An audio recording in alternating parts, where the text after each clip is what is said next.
మళ్ళీ చెప్పు. ఎంపీ సీట్లలో ఉద్యమ నాయకుడు ఓయి నుంచి లోకేష్ యాదవ్ గారికి ఖమ్మం నుంచి ఇవ్వాలని, భువనగిరి నుంచి బెల్లి లలితక్క వారసులు ఎవరైనా ఉన్నా కూడా వారికి ఇవ్వాలని, అదేవిధంగా సికింద్రాబాద్లో అంజన్ కుమార్ యాదవ్ ఏమంటా మల్లేష్ యాదవ్లో కానీ బీసీలకు ఇచ్చి మంత్రివర్గంలో కూడా బీసీలని తీసుకొని, అదేవిధంగా యాదవ్లకి హైదరాబాద్ అంటే యాదవ్లు ఈరోజు చెప్పుకునేది ప్రతి ఒక్కరు బ్రాండ్ అంబాసిడరు కాబట్టి మంత్రివర్గంలో యాదవ్లను తీసుకోవాలి తప్పకుండా.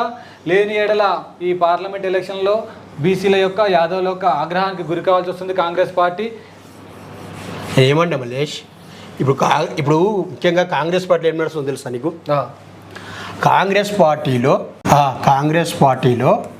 ఏం నడుస్తుందో తెలుసా మల్లేష్? ఇక్కడ కాంగ్రెస్ పార్టీలో మొదటి నుంచి కష్టపడ్డ అంజన్ కుమార్ యాదవ్, అట్లాగే ఇక్కడ లోకేష్ యాదవ్, బిల్లి చంద్రశేఖర్ యాదవ్, ఇంకెవరు, మైపాల్ యాదవ్ కూడా కొన్ని సందర్భాలు. మైపాల్ యాదవ్ ఏ పార్టీ కాదు, బట్ నేను ఏమంటున్నా బిల్లి చంద్రశేఖర్ యాదవ్, ఇంకా భాస్కర్ యాదవ్, ఇంకా చెప్పుకుంటూ పోతే చాలామంది ఓయూ నుంచి కూడా ఉద్యమ నాయకులు ఉన్నారు. వీళ్ళందరినీ విస్మరించి యాదవులలో వీళ్ళందరినీ విస్మరించి కొత్తగా బీఆర్ఎస్ పార్టీ నుంచి జంప్ అవుతున్న వాళ్ళకు టికెట్ ఇస్తుంది కాంగ్రెస్ పార్టీ.